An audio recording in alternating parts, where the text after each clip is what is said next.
Uh, hey everyone, welcome to Headspace, guys. Headspace Live. My man Brandon Nicely is back from vacation Yes, and sir. all rested up and tanned and excited. And so today we're basically talking about three different things. I'm not sure about the first one, but it was on my heart, so I just put it up there as a talking point. Why a global conflict's on the rise. The second topic is can we work? Can work be a mission? And we'll talk about that. And the third one's fixing false views on money, which is I actually have a lot of to say there. I'm sure Brandon does as well.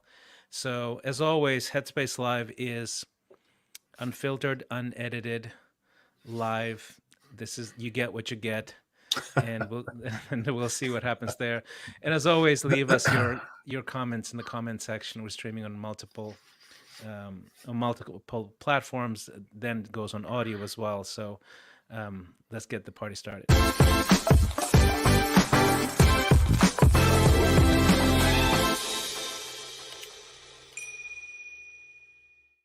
All right. So talking about the first thing, the reason Brandon, I was like, oh, this is a bit off topic. Oh, this is not the right one, but is that it seems to be there's an escalation of global conflicts, right? And I think people are freaking out about it quite a bit. And I because I've been sort of I obsess over things like that. I do follow international politics, and I wanted to sort of offer a couple of things that are actually optimistic, right? And the reason for that is because sometimes this kind of stuff, the stuff that you see in the news, and hopefully you don't follow the news.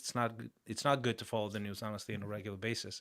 But even if you're sort of keeping track of some of the stuff, it's just really discouraging, and it feels very abrupt. It feels jarring, and because of that influences the headspace we're in, and I think that's what I wanted to address a little bit, and we can move on to the other stuff that is more sort of in our wheelhouse right after that. But basically, here's my thought. The one observation after the fall of uh, the after the end of the Cold War, right? Iron Curtain falls. The world goes from a bipolar, two adversarial sides, groupings, alliances, to a unipolar world where there's only one superpower. And that has been the case essentially ever since the early 90s. And what we've experienced globally is this, some of it, Paul, call it Pax Americana, right? Is that there's only one superpower. That superpower is not necessarily super aggressive, et cetera, et cetera. Nothing, there's no massive sort of epic survival level of the planet type stuff going on. There's regional conflicts, things like that. And that goes on from the early 90s until recently. And now things shift. And you see Russia and China and Ukraine and Israel and Gaza and things like that. And what you're seeing essentially, sort of my commentary to you is this is actually the last 30 years has it's not a normal state of things, basically, right? It's an unusual gap of relative peace, okay? And so what we thought was sort of we settled into the normal, and all of a sudden this happens, and you go, is World War III happening? And the truth is, I don't think it is happening, as a matter of fact. So I have an optimistic view of it. But it's sort of my encouragement to you is to sort of calm down, because this is actually the normal, and then it's going to be the new normal going forward. And it's basically, hey, there was a breather, there was a temporary break, the sides sort of calmed down a little bit, and then the Russian Empire gets their bearings, and they want revenge, they want restoration, and they've always wanted that. That's the thing. It's like nothing really changed. They just dare to assert that and go after it, and that's what you're seeing in Ukraine. Basically, that was always the plan. It was honestly inevitable, and there's certain things that could have been done better, but bottom line is it was going to happen anyway, and this is what's happening. How it's going to play out, I don't know, right? Same thing with China. when the whole thing fell, the Cold War ended, China was too weak, and then it became stronger and stronger and stronger. It was more of a peaceful resurgence, and then eventually they are now a superpower, and superpowers tend to flex their muscle, and that's what they're doing. So that's my sort of brief comment on some of the stuff that I've been reading up on. One really good book that helped me sort of wrap my mind around it is this book by Fareed Zakaria called "The Age of Revolutions." It's a brand new book, and I've been following Fareed for actually decades now. He's really wonderful, but he sort of paints this very high level picture of these cycles that go on, and so I just wanted to offer that as something that's been on my mind. Maybe it's on your mind as well if you're listening to this. And in my opinion, there's nothing to be super worried about, honestly. But that's it. That's my bit. Okay. Do you have anything to add to that, or do you want to move on to the next thing? I thought I was going to be a little counter, kind of counterpoint, as you brought this topic up. But no, actually, I agree with you. I think that if you look at the arc of history, we're in the most peaceful time in the history of the world, right? Yeah. If you look at it in aggregate, I think that's sort of the message. The problem is that, or maybe the reality is that with the social media and the connectedness of the world, then we just happen to see it all. We see so many things that, we may not have seen before, or may not have been aware of as intimately, right? Pictures from hospitals that have been vacated to now we've got India elections and Mexico and all these things that are happening, right? Like at the fingertips as to what's happening. Like I'm a little bit involved in the market, stock market. India's stock market crashed yesterday, and Mexico was down as well, and it was a lot of world events that are sort of center stage, right? But we're not talking about mass genocide like we've seen in the past. Every time in almost every period of history, right? Yeah. If you take a generation, there hasn't been a time when there hasn't been somebody raping, pillaging, Yes. power Yeah. brokering, Yeah. and so we still have it today. But I think there's a sort of a softening at some level because because the world has some level of accountability now. All leaders have some level of accountability. I think there's a natural, at least softening or some resistance to acting out at extreme levels, right? Yeah, there is, and there's also globalization, which sort of has economic levers, Yeah. adds economic levers, interdependence to that. So, there's definitely some natural breaks to this, um, it, completely getting out of control. Now, Hopefully. obviously, hopefully, yeah. There's Yeah. definitely a tiny, I would say there's a small percentage of still, the unknown, and escalations happen sometimes with very strange triggers, and they just escalate. Like both Yeah. world wars, I think the first, especially the first one, was insane. It was just a thing that triggered another thing, and three things, and five things, and then it went into World War I. Well, if you think about it, I remember, I'm not super young, I'm not super old, but at the end of the day, I remember fallout shelters and bomb Hmm. shelters, nuclear standoff, right? The Cold War. Yeah. We had ideological differences, Marxism, socialism, Hmm. and it's, whether or regional positionings, we got the Bay of Pigs, we got all these things that happened really in our generation.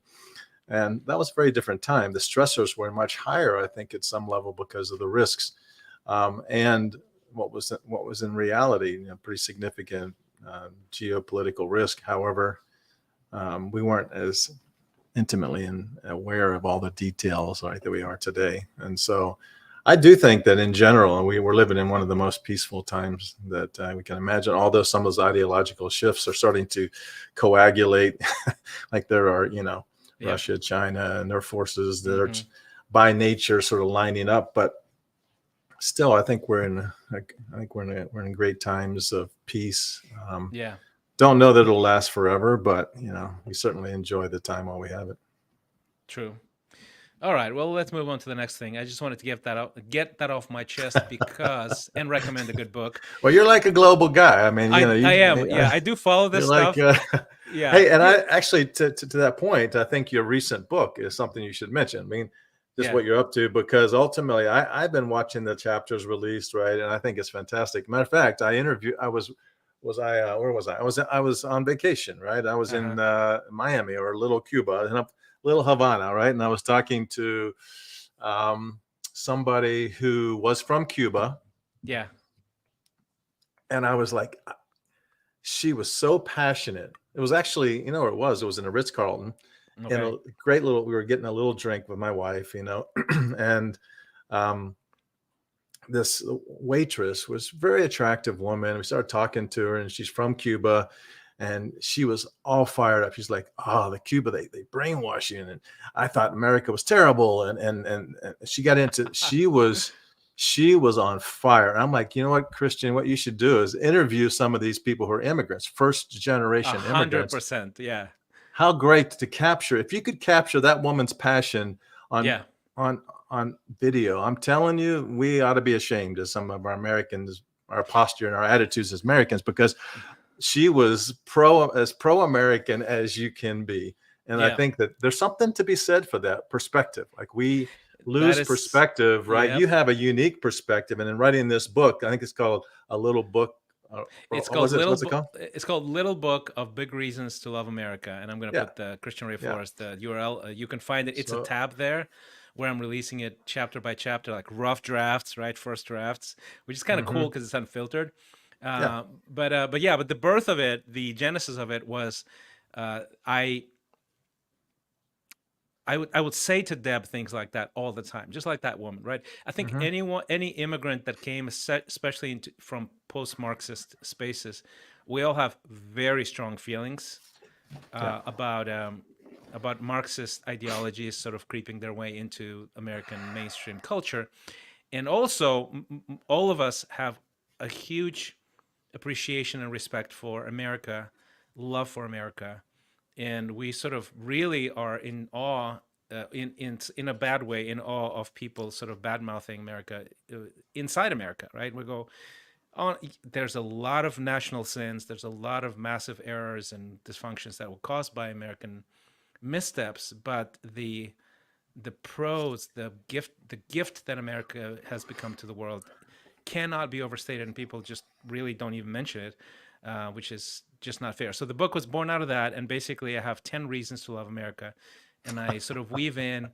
specific sort of context, specific reason, I think it's a great idea. and then my stories, and then sort of a little bit of a warning, hey, here's, look up for that, and some quotes around it, and basically every chapter is weaved in like that. So if you want to take a look, take a look. We're actually going to start posting backstories, bonus material to the chapters eventually.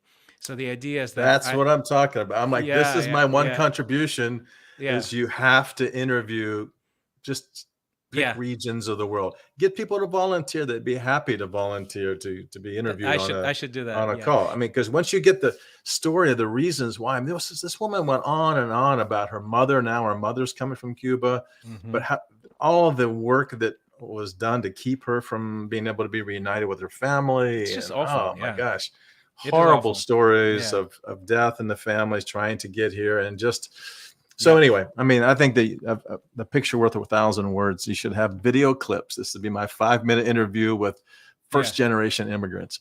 Yeah, that's a good idea. Because I will 100%. I'm already including QR codes in the book for like bonus features. So every chapter has Hmm. like a thing, an illustration, a Hmm. couple of stories in mind. But I have like 5 times the stories, right? So maybe I can just sort of have an extra person to illustrate the story from a different angle, and that would be the bonus material. So. Yeah, So that's yeah. So that's a plug for the book. I'm very excited about it. Actually just finished chapter 9 that I'm gonna post actually later today, the draft, and it's on anti-fragility as a cultural trait, as a normalized, as basically this idea of normalizing failure as part of progress and experimentation, and which is a very American idea, actually. So we're gonna talk about that. And by the way, There's a webinar coming up at the end of June, called that is basically devoted to anti-fragility, how to develop that, how to basically nurture that in yourself for success professionally, personally, all of that. Anyway, so moving on to the next topic, and this is something I think both you and I are pretty passionate about: is can work be a mission? Can is that something that is it healthy? Because there's probably unhealthy versions of that. Is it important? Is it Does it have to be a job, or does it have to be? Is it good for it to be a vocation, a calling, right? So I have all kinds of ideas about it, but I wanted to ask you what you think about that. Well, why don't you start? I'll fill in some gaps. So my take on it is that it's probably I think we are wired for purpose, and if our work has no purpose, it's almost impossible. It is impossible, I would say, to do world-class work, to be one of the best, because it has to be at some level a labor of love. It has to feel like play when it is actually hard work. And if it feels like play, you will do incredibly hard work. You'll persist through obstacles. You will overcome. You'll find resources that you don't have. You'll be much more resourceful rather than going, oh, I don't have the resources. So in every possible way, if your work is somehow integrated into a mission in life, into a calling, that is the best way to do great work. And honestly, at the same time, just on a basic logical level, why would you spend 8 hours a day doing something you don't love? And I can understand that not being the case in extreme situations where you just don't have that opportunity. For most of us in the West, we do have that opportunity. And we sometimes just don't have the courage to pursue it, and we self-limit, and we just don't do the hard work, the emotional labor. We don't level up to reach those places, and we sort of settle, right? What is safe? What is logical? What is, pragmatic? What would my father approve of? And we ended up living somebody else's dream, basically, and I don't like that. It bores me to death. This is another whole topic. We could spend a whole time talking about this, right? I mean, if you think about it, again, the arc of history, most people didn't have choice as to what they became. Mm-hmm. If you were the son or daughter of a miller, or a goldsmith or whatever it is, I mean, you were pretty much in the family business, right? Yeah, if you were a cobbler's son, you were going to be a cobbler. It's just kind of like marriage for love versus marriage for positioning. There's just, I think a lot of this is perspective, right? But in terms of the modern era, from my perspective, at least, all I can speak to is probably my life is, I think I wasn't smart enough when I was young to think about this concept. I think it was really more about literally the only dots I could connect in my 20s or in my late teens to 20s through college, even trying to choose we try to choose a degree, right? But you have no perspective. But all I knew is I was good at math and science, right? And so engineering seemed like a natural next step, right? And so I think there's this life that we sort of lead that it goes from this step to the next step. And that works out. Then I became an engineer. And then that was kind of like, all right, I didn't particularly like the plant engineering. Those guys were a little too weird for me. And then I went to the sales and marketing, engineering, technologies, and sort of navigating into executive roles and up the ladder. I mean, I don't think I would have ever had the ability to go from here to there without going through the steps of the journey, right? Uh-huh. And so when I think about this idea of work as a mission, to me, I think it's a great idea.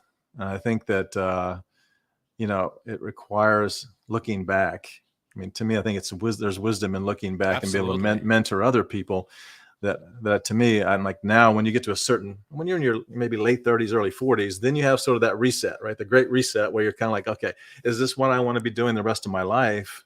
Like my father worked for the post office for 43 years. I threw him a party at the end of 43 years. And matter of fact, he had a great life but he just was the guy that would go to work Hmm. every single day and just never even asked the question, what else is out there. Yeah. Right. But in his spare time, he'd be building homes and he did all kind of things in his spare time.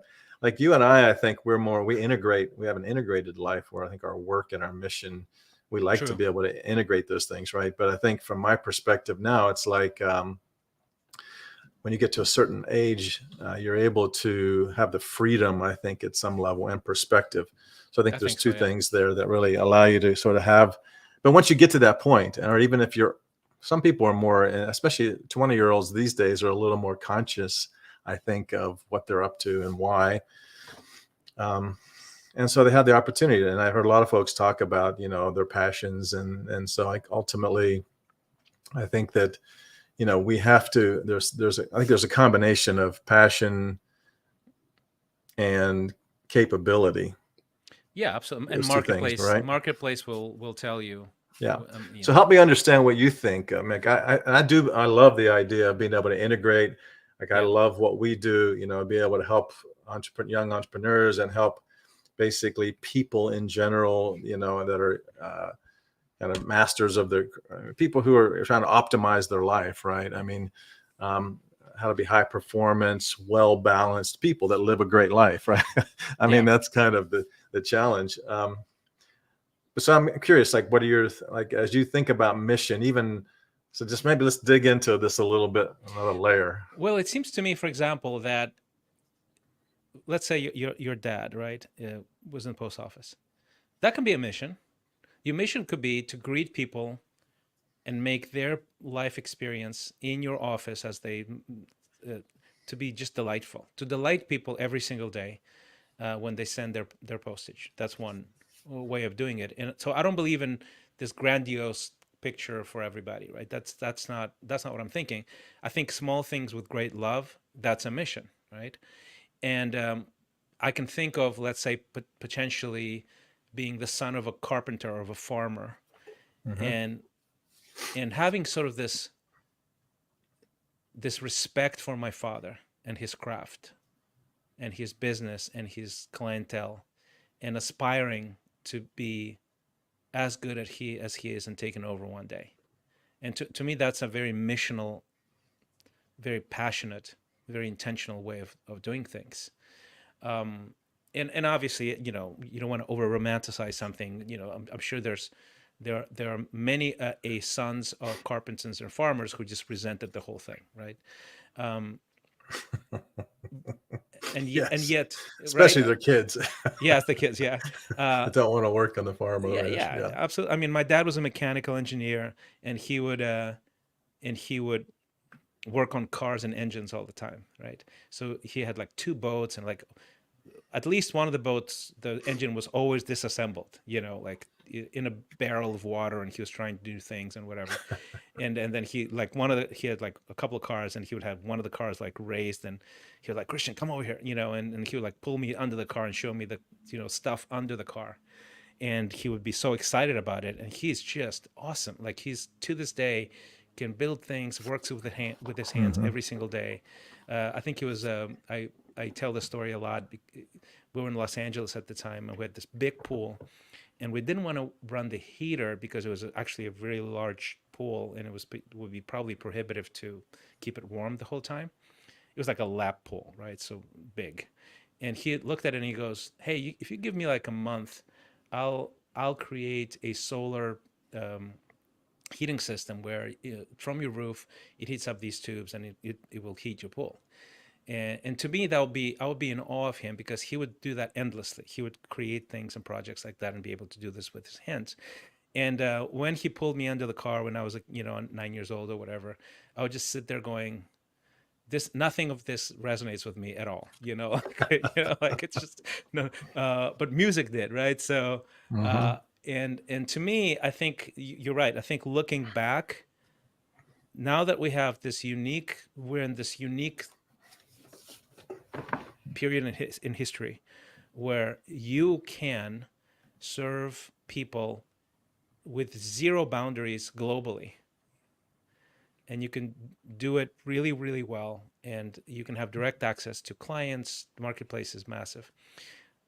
In this period of history, to not look beyond, what seems to be sort of this one track thing, seems it seems to me strange, I guess, um, and I think I just had that gene, perhaps, Hmm. and I'm definitely coming from that perspective. Is that, look, I had a really good education. Graduated with a master's degree in economics. Most of my friends were going into trade and banking and things like that, and it was actually an exciting time where opportunities in that space were abundant. So the economic potential there was massive, and I spoke 4 languages, so I was equipped to go an adult, like a responsible adult. And all I could think of is like, this is boring me to death. I really want to do music, right? And the odds of you succeeding in music at the time and today are fairly low compared to the first alternative. And I was like, you know what, I'm gonna give it a try, and I stopped everything, and I was in my early 20s, and I really gave it my all. And I think the giving Hmm. it your all is what I guess maybe that's what I'm feeling and thinking, is that when you have a passion, and you have a passion, and that you when you're doing the thing, it makes you feel fully alive. You just time, dimensions of you awaken. Absolutely. You can do tireless work. You don't get tired. You're in a state of flow. You understand that you have a lot to learn and to perfect, and yet you are just in it. Yeah. Your state of flow a lot, and to me that's what I did. And I remember, and I think maybe I have the blessing of my first attempt actually worked, which for most people that's just not how it works, right? Hmm. But it never, that thing, that going after my dreams and giving it my all, and it sucked actually, because I was broke for a long time and stuff like that. um, but it really exploded with a lot of success in my 20s. Like by the end of the year, I was on national television. I was offered 3 different recording contracts, and the rest of his is history. But I kept doing that over and over again when there's a new calling and a new sort of shift in my But that life. wasn't difficult for you. I'm guessing that you did that naturally. I did, Like you yeah. probably worked at it, but you just loved it. I mean, there were things you saw it, you were Yeah. able, I mean, it wasn't like it was foreign to you. No, So no, what I hear no. you saying is that there are like being under the car was probably foreign to you, Very foreign. Yes. but you had a musical talent and Yes. and an interest, right? And so similarly, I think that's the thing is you go with what you've got. Like I think that's there's something that we all have talents, and I think sometimes we do sometimes what our parents think we should do, or we Yeah. and that usually lasts a very short period of time because you're Yeah. usually not successful in it. But when we do what we figure out that one thing, or that our thing that we're really good at, then the question is where do you point it, Yeah. right? Like you started doing music, but then you had a question of how you make money doing it, or how you're going Yeah. to sort of bring that Pr- to the marketplace and make it marketable, right? I mean, there's sort How of do you package it? stages. Yeah. How do Yeah, you package it? yeah, How do you market it? How do you name it? What yeah. pops? What the demands are? What the Uh-huh. market? What is the But you had team? to learn that stuff because that wasn't Oh, your huge. natural No, stuff, right? no, no. And So and tell me that's my about that. How did you learn? Like, what was the distinction between, like, how did you learn the things you didn't know? and that's sort of what I'm alluding to, is if you have a passion that drives it, you'll figure that out. If you Yeah. don't have a passion that So drives it you, provides the energy, the force. yes, This goes exactly. back. Yeah. I'm a big fan of force. Like, how do you Hmm. build state and the force? I mean, to me, if you're working orthogonal to your talents, Hmm. right, and your gifting, then it's just a drudgery. Sometimes it's really draining, right? It Doing really the is. work. And Like when I have to do accounting work, yeah, I'm just drained, right? Like, yeah. and yet if I put me in a room with a whiteboard, like I could go for hours, Yes, right? you can. Yeah. Um, And I mean, and I'm in the I'm doing the same. If I'm in the room with you doing the thing, glaze over, my eyes glaze over in about 15, 20 minutes because my brain doesn't work like yours, right? So, Yeah. but I think I think a lot of it comes down to self-awareness and reflection and being in touch with sort of the nuanced undercurrents of your mind and heart and your backstory. Um, and I think most people don't stop long enough to think about that deeply, Mm. and they just go with the flow. Hmm. Just And keep if grinding, they just keep grinding, right? so they try Hoping for harder. a different outcome, But with yeah, yeah, more effort. yeah. So for me, for example, with music, I didn't know how to. I didn't know how to write. I had a natural. I could dance. I had a natural tone. I can sing, and but there was most of the pieces were missing. I didn't know how to write a song. I didn't know how to write lyrics. I didn't know about. I didn't have the right. I didn't know how to produce music like on a keyboard, so I needed all those things. I didn't have a studio. You couldn't record um, at Hmm. home at the time, so I had to get access. I didn't have the resources. I didn't have management, but I was curious enough. I was passionate that I would study. I would study sort of the context of the music industry. So I didn't know. I didn't have the expertise, but I knew about what is necessary, Hmm. right? How to name a song. I mean, who recorded what. So I could tell you at the time, like in the early 90s, I could tell you, let's say my favorite 3 4 artists. I could tell you their sound engineer, what label they were on, who played guitar on which record, how many albums they sold. I could tell you all those things, right? And even today, if I'm passionate about something specific, let's say I'm passionate about a tech startup space, I usually go into that depth of understanding who are the founders, who are the key players, what are the obstacles that they encountered, what it, how did they blend as a team in the founding team, and why did it work?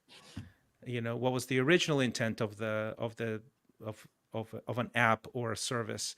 How did it evolve? How did they find out that they needed to evolve and pivot? Like I will literally find out all of those things, and because I love it, I'm very interested in entrepreneurship in general, right? Hmm. So Yeah. So I think to reframe the question maybe a little bit, um, because mission can be, I think can lose. It can mean a lot of different things. I guess right, that's so. yeah, I think if I were to reframe it, it would be like, how do you sort of, how do you build how do you build a life that works, right? Like, it's how do you build a career that actually leverages your strengths, right? And to me, there's being aware of your strengths and then being aware of where to point them. I yeah, think those are two different things, right? And I think for example, my entrepreneurial development, I already had the professional capability at a very high level, and I just needed to be pointed hmm, and at a new problem space, if that makes sense, right? And so then I would go all in, and it was fun because we were building, we were inventing, we were, you know, doing what had never been done before, you know, um, solving problems, to your point, and things I could have never predicted until you're in the middle of the craziness. Okay, I've got to solve this problem, solve that problem, solve this problem, right? And sift through 100 different vendors to see what features how I can use this tool, that tool, and make it work, right? And it was really interesting. It's an iterative process, I guess, is the point, but you have to have the energy, to bring to the problem space. yeah, And I think that's the thing. Like, I watch my kids, they love to game, and they'll do it for hours, right? precisely, yeah. Many games. And it's like, but there's passion. But if you ask them to clean your room or whatever, I mean, Passion yeah, goes there's away. just, Yeah, yeah, there's no very quick. passion there. I mean, but the point is that once you're in that place of where you're thriving, and to me, I think that's I think part of what you and I were, when you were describing the dimensions of your program in Xponential, has to do with force, Hmm, right? And what is your sort of professional force? And there's physical elements of maintaining your health and your state internally, but then there's also, how are you pointed and how are you executing in that particular role that you're in. And it could be, it doesn't have to be entrepreneurship, but it could be working in the post office. And if you're an organizer or if you're a letter carrier, my father was really good.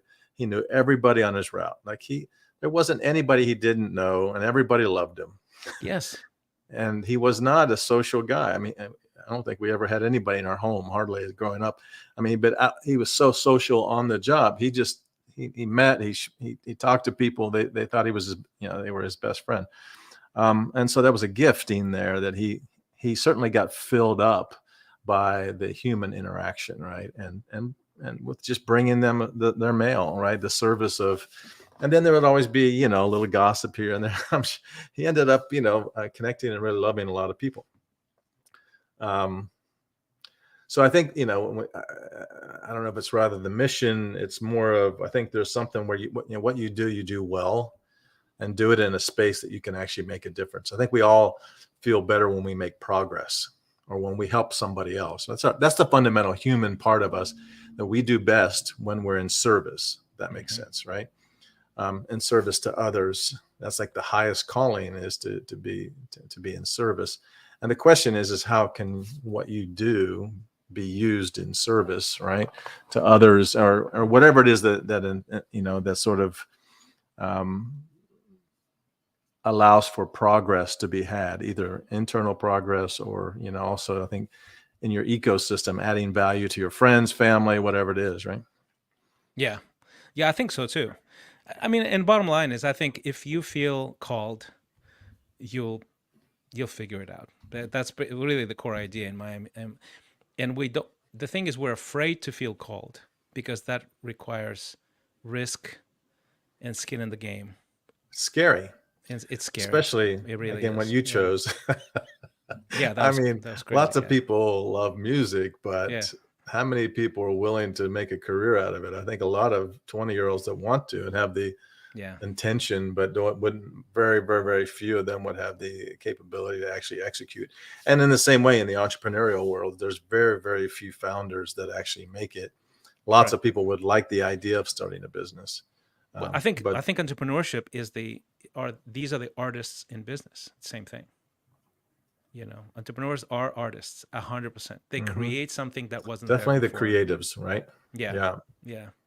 Entrepreneurs are totally artists, and the odds of success are actually as low as it is with music. So I definitely identify with that. And the venture funds are the record labels, basically, in my book. They just bet on 100 artists, discard 99%, and then make a big bucks on the 1% or the 5%. So those are the investors. Okay. Is that good? Topic 2. What's topic 3? Topic 3: fixing false views on money. Oh, okay. That's and to me, that's something close to my heart, and I would love to hear your perspective on it, because I think if you don't respect money, money will not respect you. It will elude you. You just won't see it. And that is sort of my original DNA, is not respecting money, because I was brought up by a couple of Marxists, right? And it's a very paradoxical thing, because I love entrepreneurship. I love sort of the upside, the possibility of growth and scale and impact. All of those things I'm very passionate about. And there's this one piece that doesn't come naturally to me. So I would always default to a cause that doesn't pay over a business that pays and perhaps even can fund a cause. And the reason for that is because somewhere inside, and it's not in my mind, because in my mind, I understand how money works intellectually, but I think emotionally, there's still that, that Marxist disdain for wealth and for financial gain. And it's been something that I've always battled. I think I'm doing slightly better at it, but not great still to this day. It just doesn't come naturally to me. That it just doesn't, and because of it, I feel like that's a big thing. The mindset of scarcity, that you might not have Marxist roots that I do, like I do, when most people don't. But scarcity, most people have that mindset. Hmm. Is that, money is not a thing that is in the stars for me. I'm not worthy of it. I don't know what to do with it, or they actually maybe idolize it, so it goes in the other direction. What do you think? Well, I think again, growing up, in the '60s through the '80s, I think, and having a generation of family. I mean, I was raised with both grandparents and my father, so I was heavily influenced by people that were raised through World War II, right? And so they had a very different mindset. They were I can't remember my grandmother ever buying anything for herself her entire life. Right. There was a different mentality. I'll just leave it, leave it at that. There was one of scarcity for sure.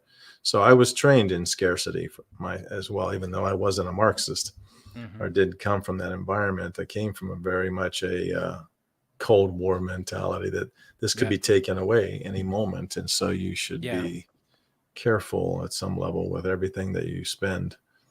And I think that translated as I began to make a lot of money and what I was and having success as an entrepreneur. I think part of, um, I don't know that I naturally got that lesson. If I just didn't care. I didn't care about money. To me, Yeah. it was I don't care if it's 9 zeros or 7 zeros. I always wanted to get more of it, but I wasn't really great at managing it. I think, which is one of the other things that is interesting. And when you think about the relationship between us and money, right, is how we manage it, and and and the whole idea of giving some of it away that would make sense, as a steward of money is another concept that I think is Yeah. counterintuitive, and but I think because of faith and because of biblical instruction and that I've learned to manage money, and I think in ways that are actually somewhat wise because of I think the biblical principles. I don't think I'm naturally a great money manager per se either. So Yeah. we're looking here as American and a Russian Still, yeah. talking about money on a webcast. I think that, but in reality, is I think that it's been something that um, certainly has been there's been shifts in the way that I've managed money from youth, to Yeah. now. Oh, me too. Yeah. But it's an asset like anything else. I mean, if and the question is what are you doing with your? And to me, it's like little that you have or a lot that you have.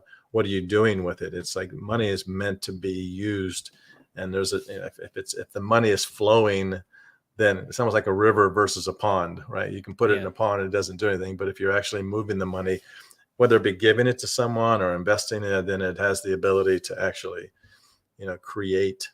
So it has a creative force actually with it. Yeah. So I find that it's definitely something that we have to be cognizant of. I mean, our attitude towards money, right? But once that's there, then there's some skills, et cetera, and some, I think, for me, the idea of giving money away as part of your stewardship is really countercultural. Maybe not countercultural, but it's really counterintuitive, right? Yeah. Yeah. I think for me, it was serving the poor really resonated with me Mm-hmm. when I became a Christian. And it's really fascinating. This is like a side note to Marxism. Marxist people care about humanity a lot because they talk about it all the time about who is the oppressed, but they tend to not care about humans. Like it's really fascinating. I don't Yeah, like it's really like just observe, okay? If somebody is in that space, right? See you will see them talking loud about stuff like that, about the oppressed, about the poor, about the injustices. sure. See if that you see them in the slums of Rio de Janeiro, of Maputo, or Mumbai, Mm-hmm. and you probably won't. There might be exceptions, but I think the general tendency is that they talk about it more than they actually serve the poor. And I saw that in my I grew up in Mozambique, one of the poorest countries in the world, and the people I grew up with, a bunch of Marxist immigrants, right, refugees who were there, and there were professional expats who were all expelled from Chile, and they were all communists, right? So they talked all about justice, man, all day long, right? They had all these meetings and stuff like that. I never ever saw them go into the Polana Canizo, you know, neighborhoods that you and I went to when we went to Maputo. Until I became a Christian, it didn't hit me as weird. Hmm. And then when Interesting. I met all these Christians, and we were doing all these projects for the orphans in Moscow, massive, and it just moved me, and it was like an awakening. As I'm like, how did I how did I not feel that or think that or make it so natural to me? Excuse me.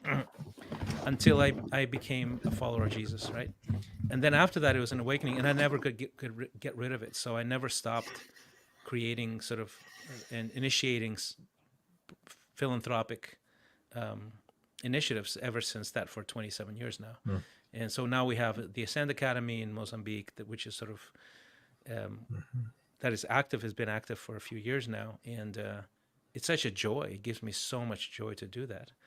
So to give away money now, it's natural to me, and it resources and energy and talent and all of that. But to think of it as an abundant resources that I just know I have this instinct. It's still not natural to me. Like it has to. It comes with a lot of effort and with a lot of like.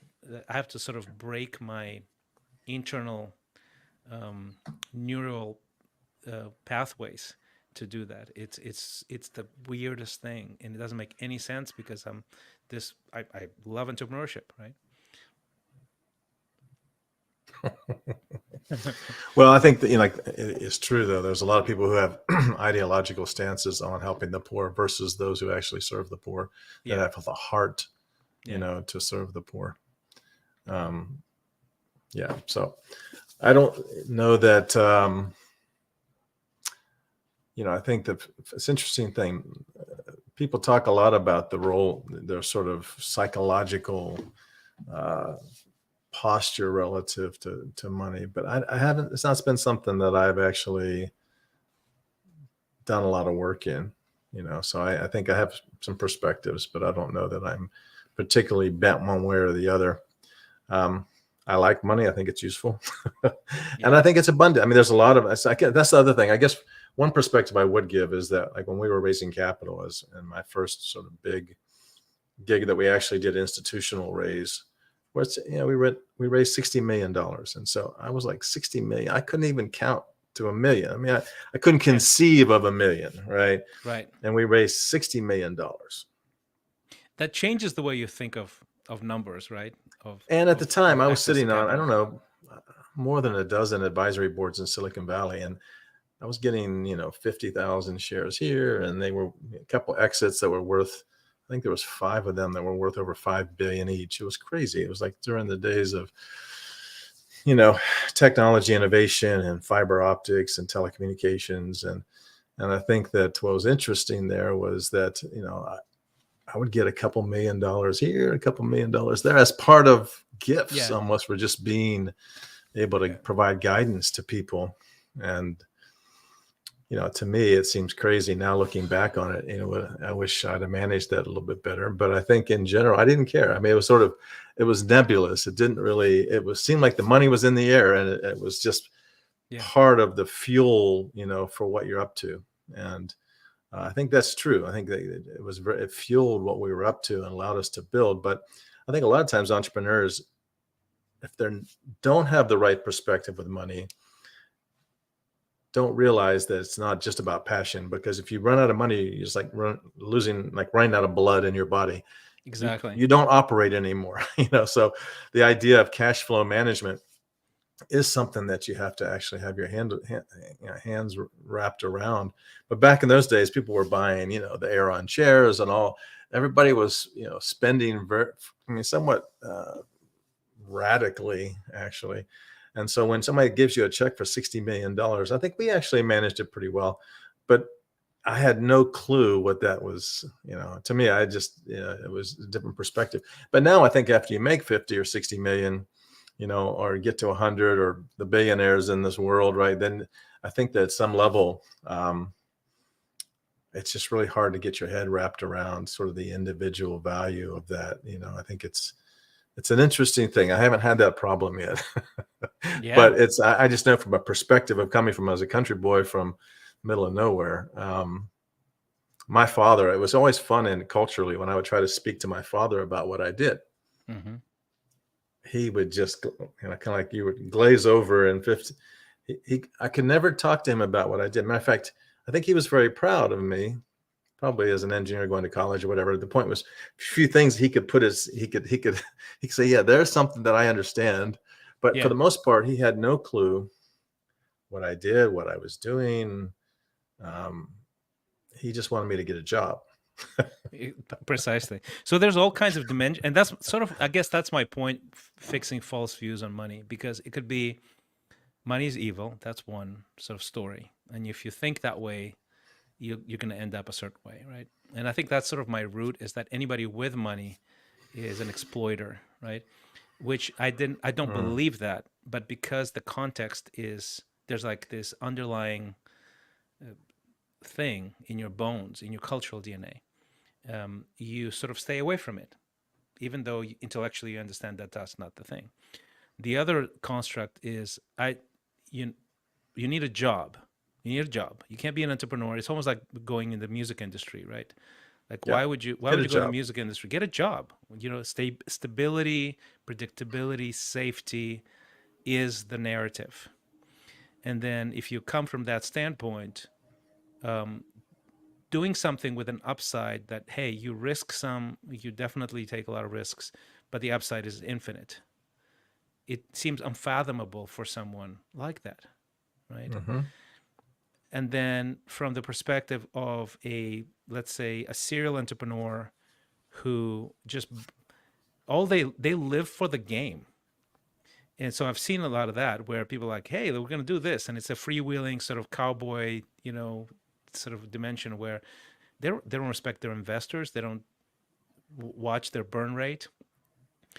We have this one startup that you and I have some equity in, that the president paid himself more than anybody else when there's no revenue. It's just it's very self-centered, and they burned through millions of dollars so quickly. Didn't have to, but they did. So there's all these broken narratives on money, I think, and that's sort of my point, is that figuring that out is really, I think, important in life in general. Is that, how does it work? How can you master it? How can you respect it enough so it serves you, funds some causes that you care about? How do you figure it out so it starts working for you? How do you figure out that you don't hate yourself if you have it? Because people do, right? They feel shame, Right.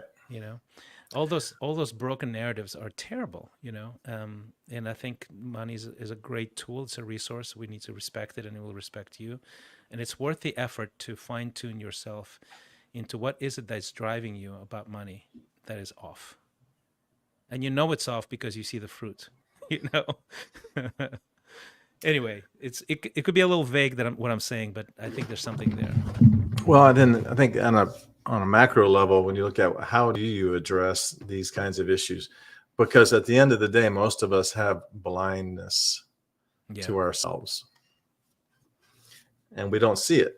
And so it's not until you get put in a room full of other people, or you get put into an environment where you have other people that's close enough to you that gives you different perspectives, that you even have that perspective. And so I think it's really hard to work on yourself by yourself.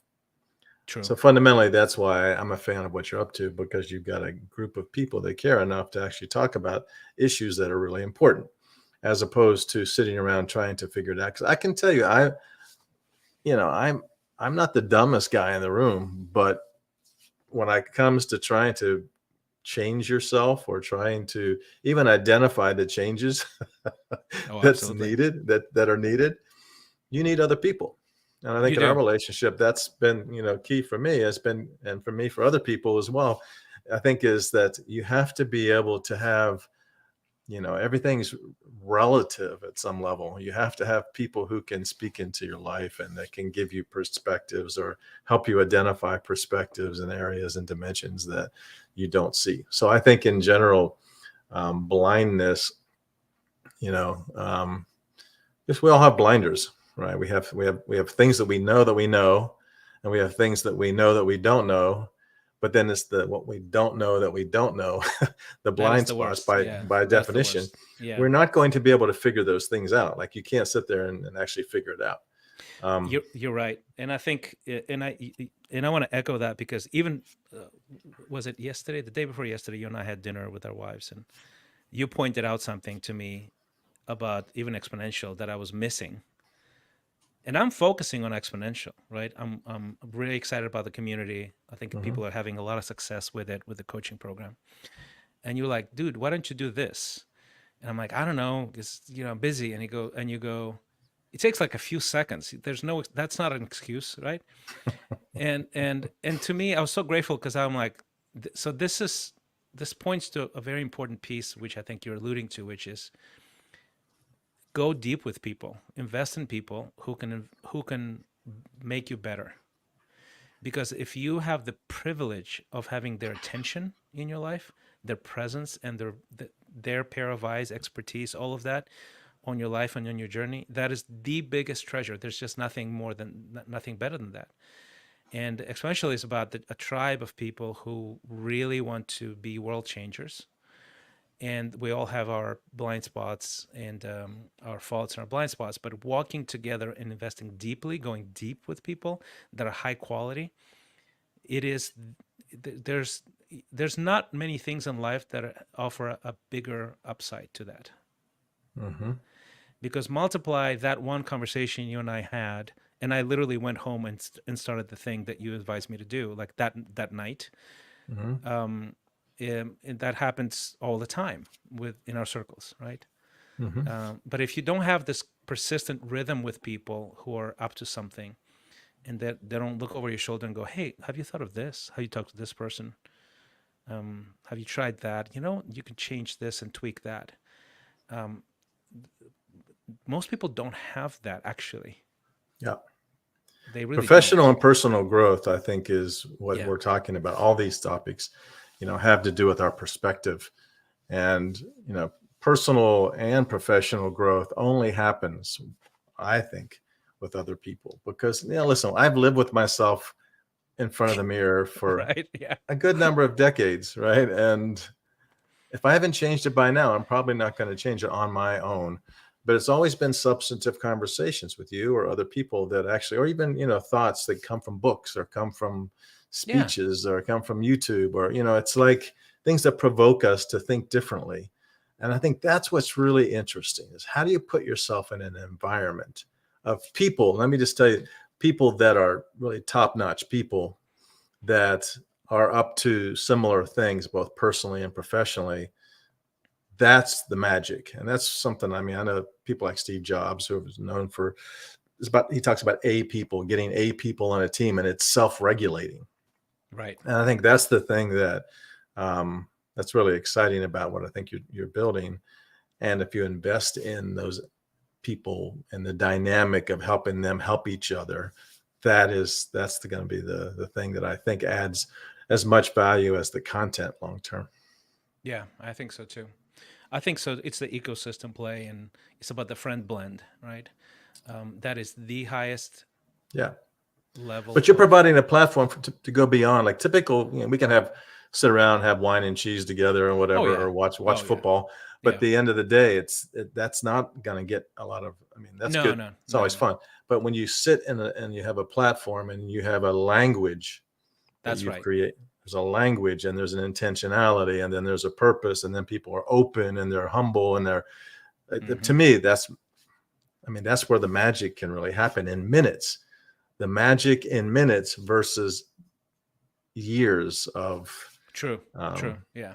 years Yeah. of It. yawn. Magic in minutes versus years of yawn. There you go. There's your soundbite. Yeah, that's true. No, you're absolutely right about that. So, all right, well, let's wrap it up. Actually, let me put this on the screen. And this is a tool that highly recommend anyone who's listening or watching. It's this exponential, it's a personalized score that basically helps you evaluate the dimensionality of life. And it's a really cool tool. Highly recommend it to take it if you're not watching this but listening to this. It's exponential.life/score. And it gives you in your inbox a really great view of the dimensionality of life, and it wakes you up, honestly. Like, I've seen more people than not going, holy moly, this really helps me understand what I need to work on. But take a look at exponential.life/score, and I think you'll love it. All right, well, we need to wrap it up, but thanks, man. It's one of those conversations that was a little bit more all over the place this time, right? But it's important. It's Yeah. it's Yeah. valuable. And if you're listening to this and you're tuning in, it means that it probably resonates with you. So thanks again for doing this with me. And I am excited about this idea of interviewing people to illustrate some of the chapters of the little book of Big Reasons to Love America. So I'm going to think about. I'm telling you, a picture worth 1,000 words. If I could have captured this woman's passion, Oh my gosh, it would have been amazing. And yeah. So that tends to be the case with a lot of immigrants. And I feel so that's sort of the whole genesis of this idea, is that I've always expressed that to you and to friends and to my wife. Yeah. It's like, you guys, you don't understand Listen, what you have here. It's amazing what you have we here. as fish don't know the water that we swim in, and so we have to. It'd be really interesting. Here'd be an interesting dichotomy, is to interview somebody who's born in America and their attitudes on life and That's right. and Yeah. the economy and the government versus somebody who's an immigrant. Boy, what a contrast that would be. Oh my gosh. Yeah. I think one of thankfulness, gratefulness, like exciting. I mean, really interesting. Yes. Just was powerful. Yeah. All right. Well, thank you guys for tuning in to Headspace Live. Leave us your comments, share, subscribe, help the algorithm find more people that need this. Thanks again.